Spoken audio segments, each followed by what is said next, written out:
Bonjour, bonjour.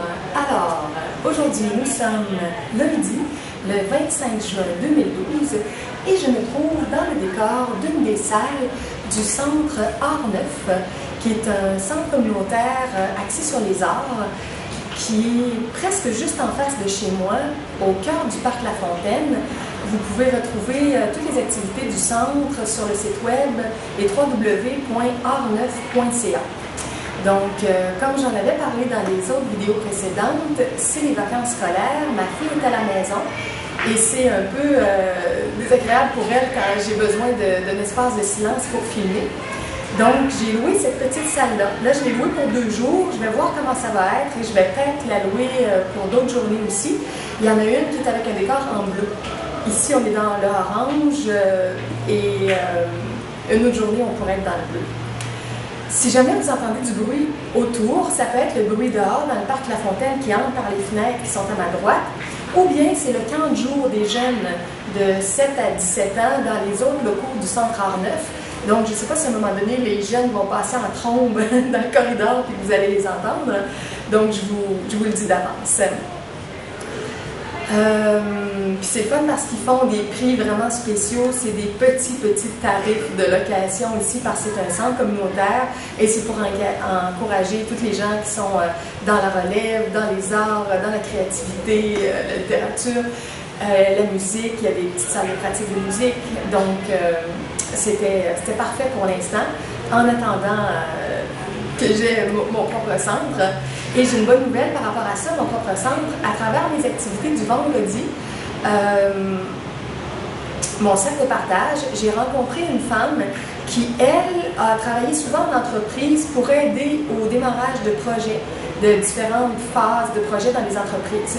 Et là, quand elle a découvert récemment mon projet de centre multidimensionnel, elle a dit « Wow, c'est un beau projet ça, puis j'aimerais ça t'aider à le réaliser. » Donc, elle est en train de visiter mes différents sites web qui en parlent, les textes, les documents audio, mes résumés par courriel que j'avais envoyés à différentes personnes susceptibles de pouvoir aider pour le projet.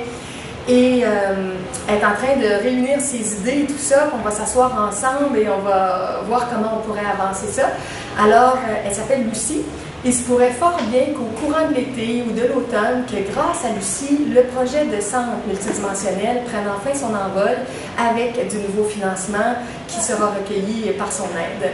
Elle a tout un réseau de contacts aussi, des gens qu'elle connaît, d'artistes. Elle me parlait des gens de toute l'équipe de Passe-Partout au Québec qu'elle connaît. Bon.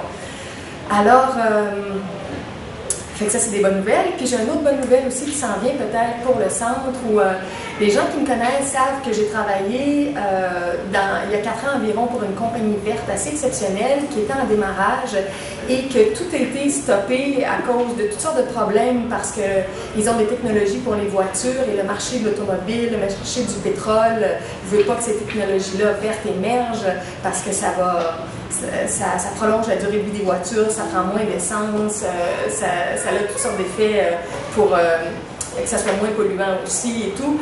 Alors, ils ont rencontré obstacle par-dessus obstacle par-dessus obstacle, c'était assez spectaculaire. Et j'ai reçu des nouvelles du président et son associé du Québec récemment. Et là, il semblerait qu'ils sont aux Philippines en ce moment avec des nouveaux partenaires et qu'ils se préparent à déclencher des choses de grande envergure avec le gouvernement là-bas. Donc, ça va être le premier projet pilote, puis ensuite, ça va décoller dans d'autres pays parce qu'ils ont des contacts partout dans le monde pour instaurer ça un peu partout. Et moi, je suis actionnaire de cette compagnie-là et on a tous été très patients parce qu'il n'y a rien qui s'est passé comme prévu. Et si ça prend son envol, à l'automne, comme ils en parlent, comme ils souhaitent, bien, graduellement, en tant qu'actionnaire, on va commencer à pouvoir recevoir des retours puis utiliser nos parts dans la compagnie. Et là, moi, c'est sûr que cet argent-là va être mis pour mes différents projets spirituels. Alors, il semblerait que 2012 est une année spéciale et qu'à l'automne, entre autres, il y aura des nouveaux développements avec tout ça. Donc, j'en reparlerai quand j'aurai des nouvelles informations, mais je continue de visualiser le meilleur. Et cette compagnie-là s'en va à la bourse aussi prochainement, dans les temps à venir. Et on sait que nos parts qu'on a dans la compagnie vont être multipliées par les parts sur le marché. Ça va commencer assez bas, puis que ça va monter. Et tout ce qui se fait de semblable, et même de beaucoup moins bien que cette compagnie-là, se trouve se trouve à avoir des actions à un assez haut niveau à la bourse, aux alentours de entre 30 et 60 $. Donc, ça se pourrait que moi, mes parts soient multipliées par 10, 20, 30, jusqu'à 60 $, peut-être même un jour. Donc, en tout cas, je ne sais pas ce que ça va donner. C'est un grand rêve pour beaucoup de gens qui ont été proches de cette compagnie-là.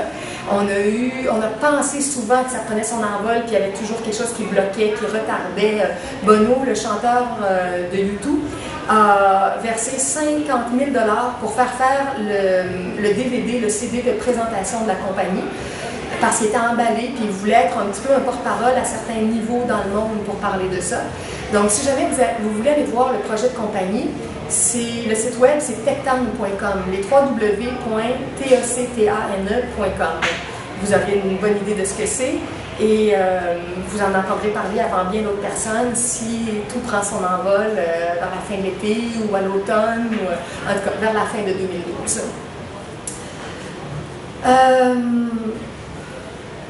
Bon, puis vous verrez que le président aussi, que j'aime beaucoup, qui est un homme qui a franchi plein d'obstacles dans sa vie, s'appelle Nino DeSantis. C'est quelqu'un de bien spécial aussi. C'est lui le premier qui m'avait fait découvrir le film Le Secret, il y a plusieurs années, alors que on commençait tout juste à en entendre parler. Il l'avait vu avant moi et c'est lui qui me l'avait référé. Bon. Alors, cela dit, grande introduction aujourd'hui, je vais continuer la lecture de Et l'univers disparaîtra. Et nous sommes rendus au chapitre 12, les actualités, à la page 357 jusqu'à la page 368. Donc, 357. OK. Alors, mon site relié à tout ça, Gare et Renard et l'univers disparaîtra, c'est www.everyoneWeb.fr/cours en miracle. Et les liens que je vous donne, c'est toujours dans le texte sous la vidéo, le petit texte sur YouTube. OK. Chapitre 12, les actualités. Et la citation du cours en commençant: tu ne peux voir ni ses péchés, ni les tiens, mais tu peux vous libérer tous les deux. Et Gary commence. Mes deux principales sources d'information étaient les bulletins de nouvelles télévisés du soir et Internet. Et j'étais souvent choquée par ce que j'y voyais et entendais. Un jour, je surfais allègrement sur Internet. Je tombais sur le site d'un groupe du Midwest, considéré par plusieurs étudiants du cours comme une secte, utilisant celui-ci à ses propres fins. Je fus stupéfait de constater que ce groupe avait vraiment ajouté ses propres mots entre les lignes du cours. « Jésus, m'écriai-je, c'est comme peindre une moustache à la Joconde. » Quelques années plus tard, cette même secte fit l'objet d'un reportage réalisé dans le Wisconsin, où elle était établie par l'équipe d'un magazine national d'actualité. Le chef du groupe, un maître enseignant au style bien particulier, était réputé pour humilier ses étudiants. Ce jour-là, sous l'œil des caméras, il se fâcha et se mit à crier contre l'intervieweur parce qu'il n'aimait pas les questions que ce dernier lui posait. En regardant l'émission, je fus embarrassée de voir ainsi dénaturer devant le public américain la voie spirituelle que j'avais choisie. Le cours n'enseignait-il pas que la colère n'était jamais justifiée? Et pourtant, cet enseignant, qui se proclamait du cours, semblait incapable d'en appliquer les principes les plus élémentaires dans sa vie, tout en osant se présenter lui-même comme infaillible. Saisi de honte dans mon fauteuil, je me rendis compte soudain de ma réaction. Qui rendait cela réel? Qui était le rêveur du rêve et qui y réagissait? Qui avait oublié qu'il n'y avait réellement personne à l'extérieur de moi? Moi seule. Il n'y avait personne d'autre autour de moi. Ne condamnais-je pas cet homme pour mes propres fautes secrètes, existant sous une forme différente et que je ne voulais pas voir? Ne m'arrivait-il pas parfois de donner tort à des individus qui n'étaient pas d'accord avec moi et même de me fâcher? Je vis alors plus clairement que le cours disait vrai. Le rêve n'était pas rêvé par les gens se trouvant dans mon miroir. Il n'y avait pas réellement d'adversaire dans mes conflits. Il importait peu que cette contrariété particulière me fût causée par un enseignant d'un cours en miracles. Les miracles étaient tous les mêmes. La vérité ne vacillait pas. Ni exception, ni compromis n'était possible si la vérité devait rester elle-même. Je pardonnai alors à mon frère et à moi-même en même temps. Puisque je l'avais tout d'abord inventé, la culpabilité que je voyais en lui devait plutôt se trouver en moi. Mais si la séparation d'avec Dieu n'avait jamais eu lieu, je devais alors être innocent aussi, et les raisons mêmes de cette projection fictive et de ma défense contre elle étaient donc fausses. Je m'unis au Saint-Esprit, et à partir de ce moment, je ne regarderai plus jamais rien de la même façon, à la télévision, ni sur Internet. Quand, en décembre 1997, Arten et Pursa m'apparurent pour la 12e fois, mon ego était là de me voir pardonner autant. Je sentis chez mes visiteurs ascensionnés le désir de m'aider. Arten. Salut mon frère, comment va ton monde? Gary.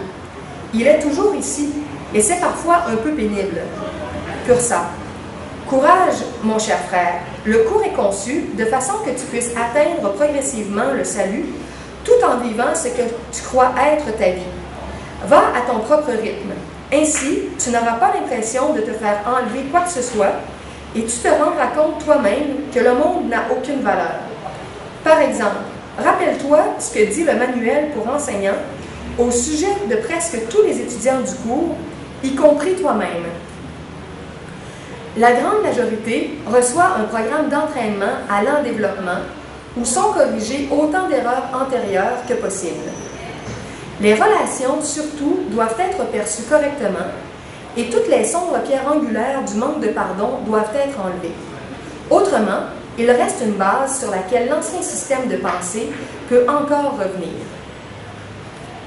Gary. Je comprends. Le monde est parfois un peu emmerdant. Pursa. C'est là un constat honnête et nous allons donc t'aider un peu. Il t'arrive de t'agiter quand tu regardes les informations. Si tu ne les rendais pas réelles pour toi-même, cela n'arriverait pas. Gary. J'y ai réfléchi. Quand je regarde un film, je suis désolée de toujours parler de cinéma. Mais c'est ma passion et j'ai d'ailleurs trop peu de temps pour m'y livrer. Alors qu'il y a tant de films à voir, je veux oublier que ce n'est pas réel. Un film est bon s'il réussit à faire taire notre incrédulité. Je pense que c'est aussi ce que font les gens avec ce qu'ils considèrent leur vraie vie. Nous faisons taire notre incrédulité car nous voulons que cette vie soit vraie. Nous prétendons que tout est important.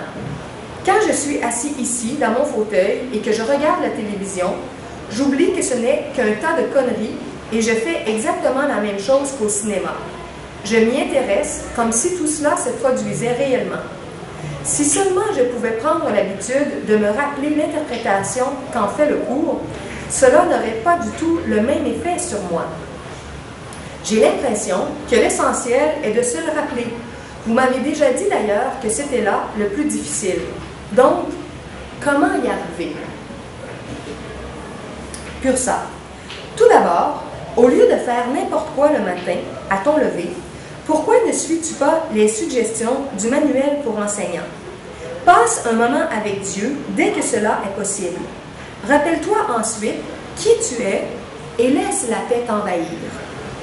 Après, demeure vigilant. Tu sais que l'ego va te tenter de te contrarier et de te faire croire que tu es un corps. C'est pourquoi le cours te conseille d'être vigilant et de ne pas trop tolérer le vagabondage mental. Tu dois te concentrer et te discipliner davantage. Le plus drôle, c'est que tu peux très bien le faire. Tu sais l'expérience que tu en es capable. En réalité, tu le fais beaucoup. C'est pourquoi ton ego se sent menacé. Il est ingénieux et comme tu l'as constaté toi-même, il est très habile à te duper. Le secret, c'est d'être prêt à réagir d'avance. Une fois que tu seras dans cet état du mental, tu réussiras. Tu pourras très bien supporter les actualités et d'ailleurs n'importe quoi qui se présentera. Gary. Si en regardant les informations, je suis dans cet état propice au miracle, est-ce alors le même processus que pour les autres formes de pardon, comme dans mes relations personnelles, ou bien y aurait-il d'autres pensées pouvant constituer une meilleure réaction de ma part? Artène. C'est toujours la même chose, mais il y a effectivement certaines pensées qui peuvent aider diverses personnes dans diverses situations. Il y a dans le manuel un passage très utile qui te rappelle que si tu laisses le Saint-Esprit s'occuper du jugement, tu te trouveras alors dans une situation beaucoup plus avantageuse. Pour un enseignant de Dieu, ce n'est nullement un sacrifice que d'abandonner le fardeau du jugement. Et là, il y a une citation du courant miracle. Au contraire, il se met dans une position où le jugement peut se faire à travers lui plutôt que par lui. Et ce jugement n'est ni bon ni mauvais. C'est le seul jugement qui soit, et il n'y en a qu'un. Le Fils de Dieu est non coupable et le péché n'existe pas. Fin de la citation. Gary. Quand je vois qu'ils sont innocents, à la télévision ou en personne, mon mental inconscient comprend que je le suis moi-même. Artène. Je savais bien que tu nous avais écoutés un peu lors de nos conversations. Tu peux y arriver, et très bien. Une fois rendu là, tu ne peux régresser. Sois donc plus déterminé. Il est temps que tu passes du stade du petit désir à celui du désir abondant. À ce jeu-là, tu ne peux jamais perdre.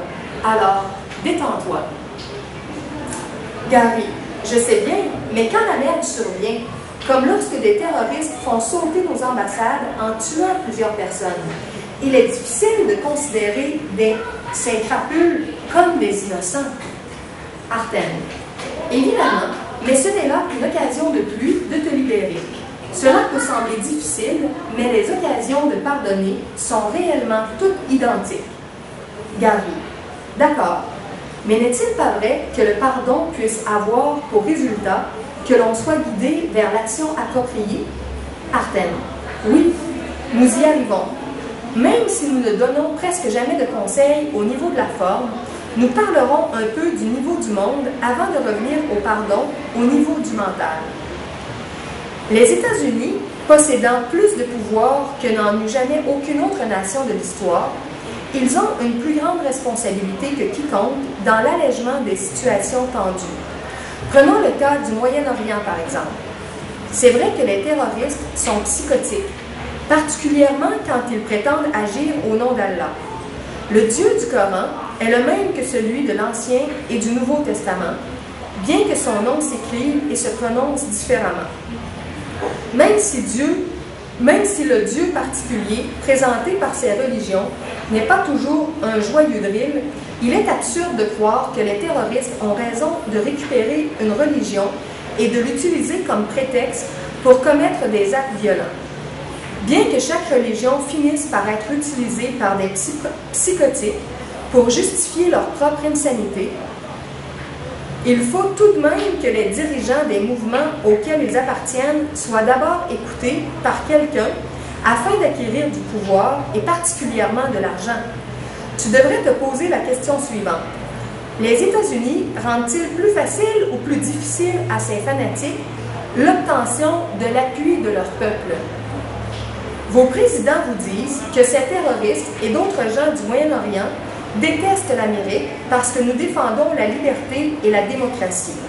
Au mieux, c'est une erreur, et au pire, c'est un mensonge cynique. Qu'est-ce que le Shah d'Iran avait à voir avec la liberté et la démocratie? Et l'émir du Koweït et la famille royale d'Arabie Saoudite? Rien. Le gouvernement américain s'est rendu célèbre dans le monde entier au cours du dernier siècle en appuyant tout gouvernement étranger qui recherchait les intérêts des compagnies multinationales établies aux États-Unis ou dominées par eux, plutôt que ceux de sa propre nation.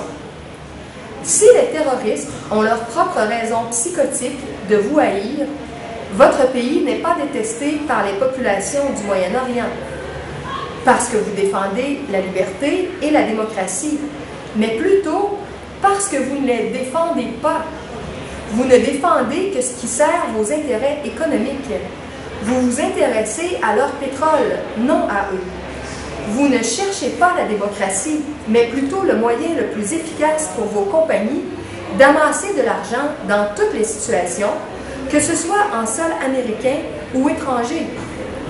Presque tout le monde le sait, partout sur la planète, mais non les Américains qui ont subi durant le dernier demi-siècle un lavage de cerveau opéré par la propagande télévisée qui leur a inculqué l'idée que l'Amérique ne pouvait faire que le bien.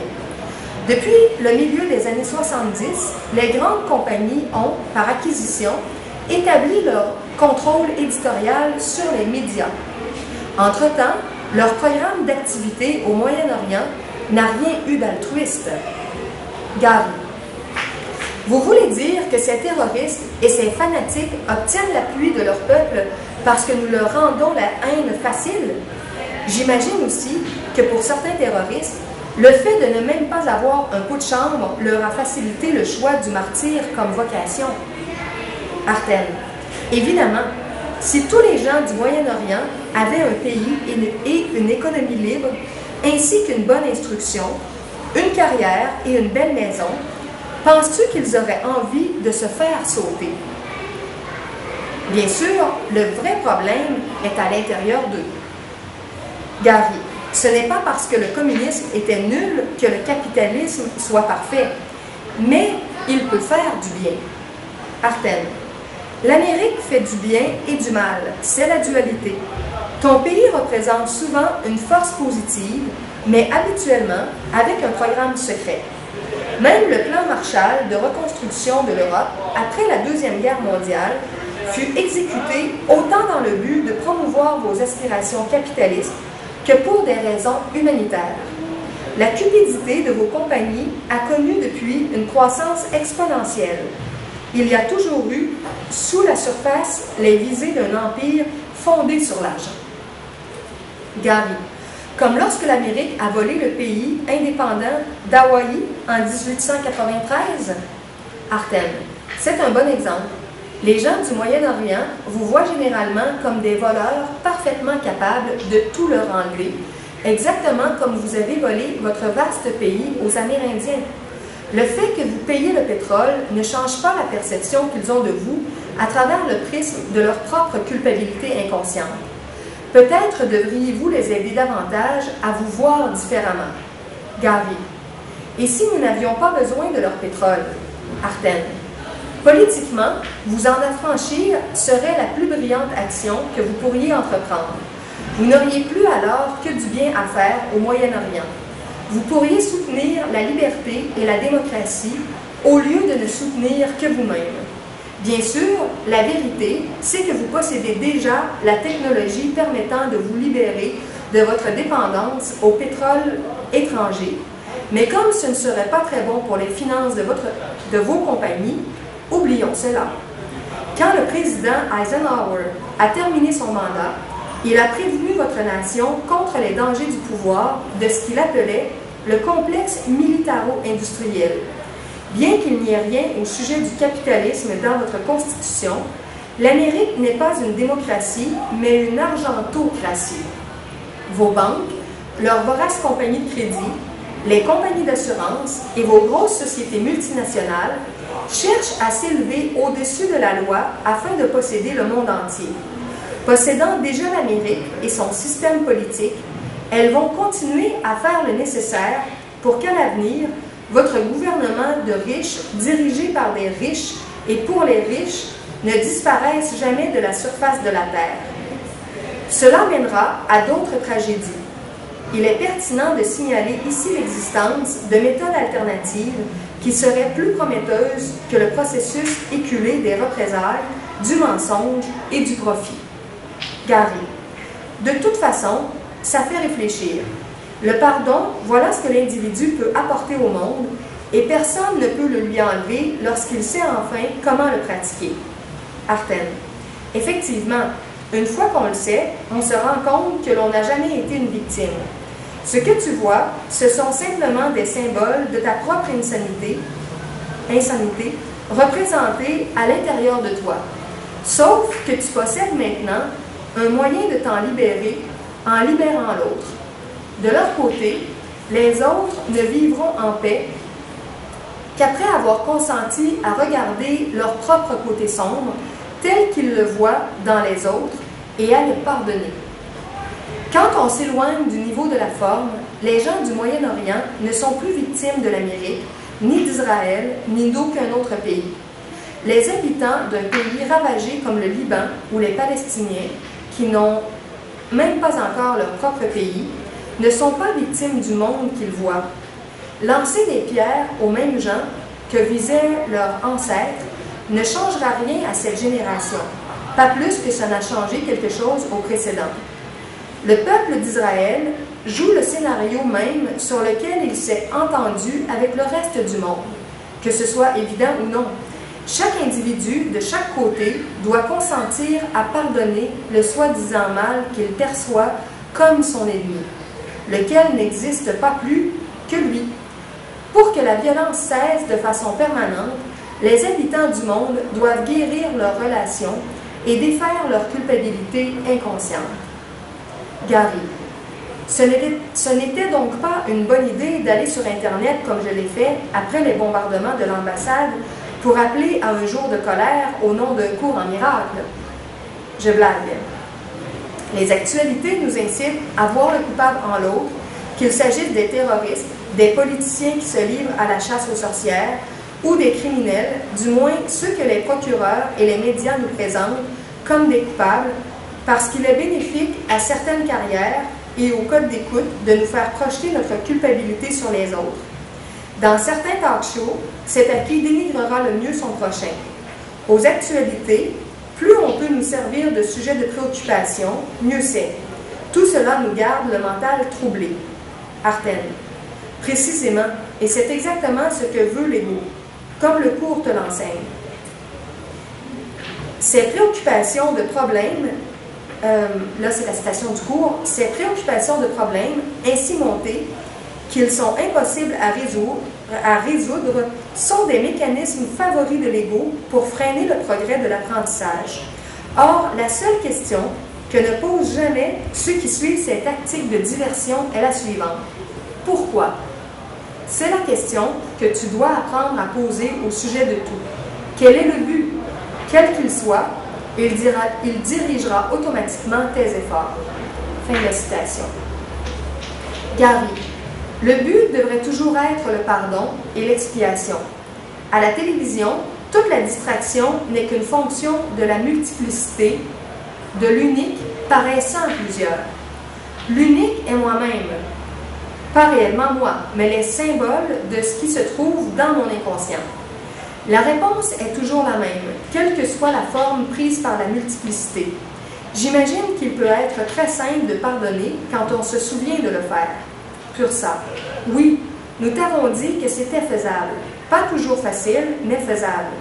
N'oublie pas que les images que tu vois dans ce que tu prends pour ta vie réelle ne sont pas plus réelles que celles que tu vois à la télévision ou au cinéma. Gary, j'essaie de me souvenir. Vous savez pourtant ce que je n'aime vraiment pas. Tout ce que j'ai appris sur les marchés n'est pas réel, comme la séquence et le ratio de Fibonacci, la section d'or, les angles de Gann, la théorie des ondes d'Elliott, mes indicateurs techniques et tout le reste. Je suis un peu déçu que rien de tout cela ne soit réel. Pur ça.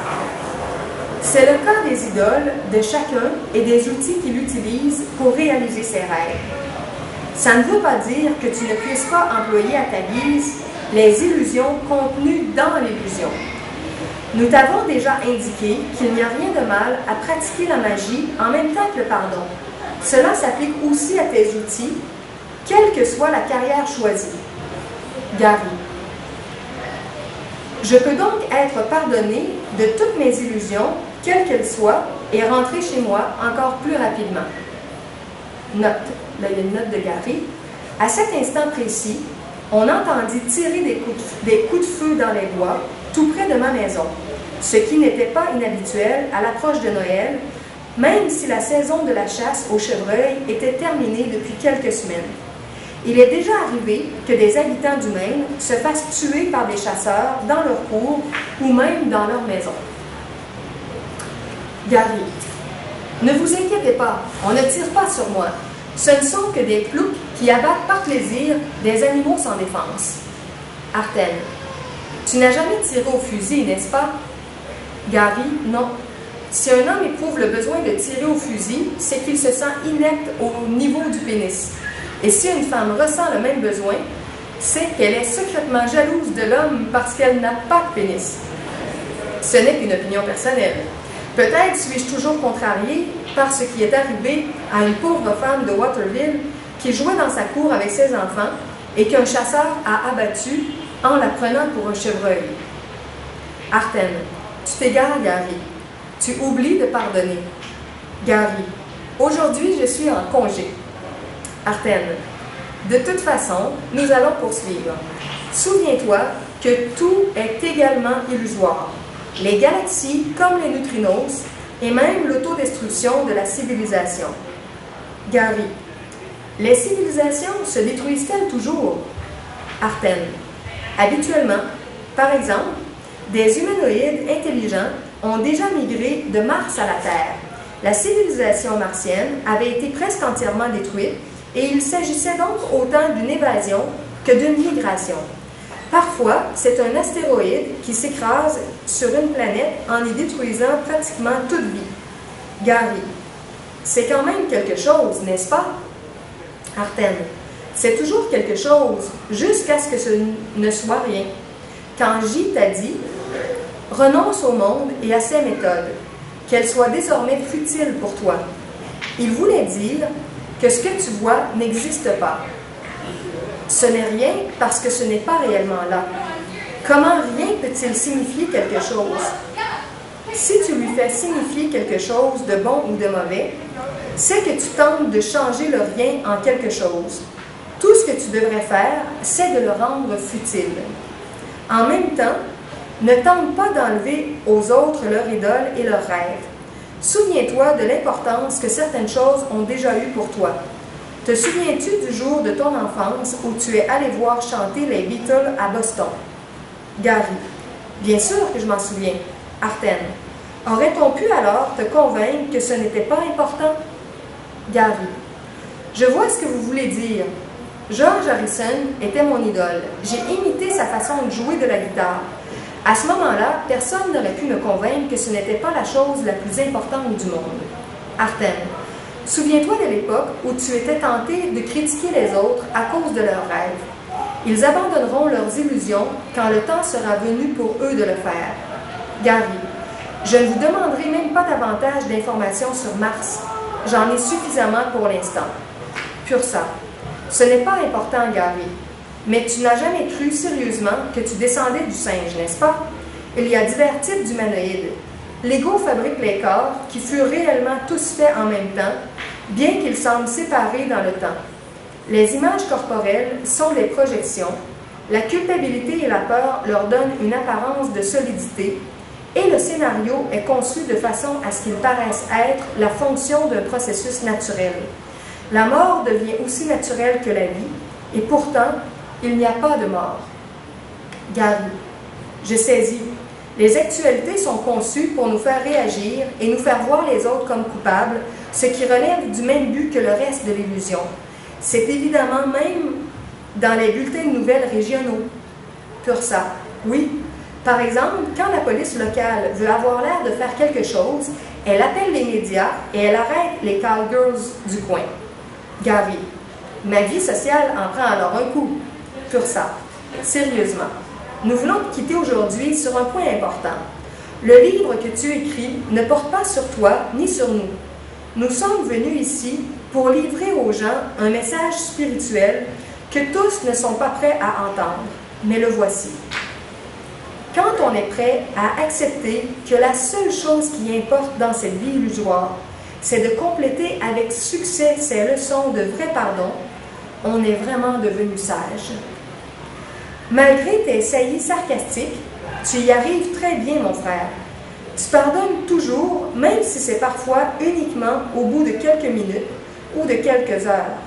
Tu es gagnant. Accepte-le et que cela te rende encore plus déterminé à persévérer. Arten, au cours des prochains mois, n'oublie jamais que le but est la seule chose qui vaille la peine de posséder. Qu'il vaille la peine de posséder. Ce monde n'est rien. Tu penses que l'univers a de la valeur parce que tu y es habitué et que, hormis quelques récentes expériences, c'est tout ce dont tu te souviens, du moins dans cette vie-ci.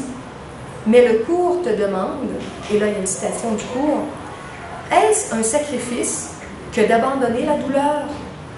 Est-ce qu'un adulte s'offusque de l'abandon de jouets d'enfant? Et celui dont la vision a déjà entrevu la face du Christ, se retourne-t-il avec nostalgie pour regarder un abattoir? Nul ne se retourne pour condamner le monde qui s'est échappé du monde et de tous ses maux. Or, il doit se réjouir d'être libre de tout le sacrifice que ses valeurs exigeraient de lui. Fin de la citation. Pur sang. C'est tout pour aujourd'hui, mon frère bien-aimé. Joyeuses fêtes et bon succès. Même quand cela sera difficile, nous te laisserons sur ces paroles du cours qui pourront t'encourager. Et ça termine avec une dernière citation du cours. N'aie foi qu'en cette seule chose, et cela suffira. Dieu veut que tu sois au ciel, et rien ne peut t'en garder loin, ni lui de toi. Tes plus folles malperceptions, tes bizarres imaginations, tes plus noirs cauchemars ne signifient rien. Ils ne prévaudront point contre la paix que Dieu veut pour toi. Alors voilà, c'était la fin du chapitre 12. Dans la prochaine vidéo, ce sera le chapitre 13, la vraie prière de l'abondance. Et j'ai pensé aussi, pendant que je vous lisais le chapitre 12, qu'il y avait un grand miroir juste à côté de moi. Et c'est pour ça qu'à un moment donné, je me suis reculée, je me suis avancée. Je ne sais pas ce que ça donnait, mais comme on parle beaucoup du miroir, je me suis amusée juste un petit peu à jouer avec l'effet miroir pour nous rappeler que tout est en miroir de notre monde intérieur. Et un dernier détail, je me suis rappelé aussi que dans cette pièce à teinte un peu orangée, pêche, c'est ici aussi que j'ai fait des conférences pour la Compagnie Verte, pour la faire découvrir à toutes sortes de personnes, il y a environ 4 ans. Alors j'ai vécu des beaux moments ici quand j'ai fait découvrir ce beau projet-là de compagnie. Alors c'est drôle, on dirait que la vie boucle la boucle. J'avais initié quelque chose en découvrant les salles du Centre Art Neuf, et là, comme il semblerait que ça s'apprête prochainement, d'ici quelques mois, à prendre son envol, c'est comme si j'y reviens, mais pour d'autres raisons, pour les conférences liées au cours en miracle et non pas les conférences, mais les lectures de textes par rapport au cours en miracle et au livre de Gary Renard. Alors, je m'arrête ici. Et je vous souhaite une bien belle fin de journée. Et pour les gens qui suivent aussi les extraits que je fais directement du cours en miracle, dans quelques minutes, je vais enregistrer des nouvelles sections en vidéo ici pour le cours en miracle directement. Alors tout ça, c'est dans la section un cours en vidéo ou le cours en vidéo sur mon site web du cours en miracle, everyoneWeb.fr/un cours en miracle. Au revoir et bonne fin de journée!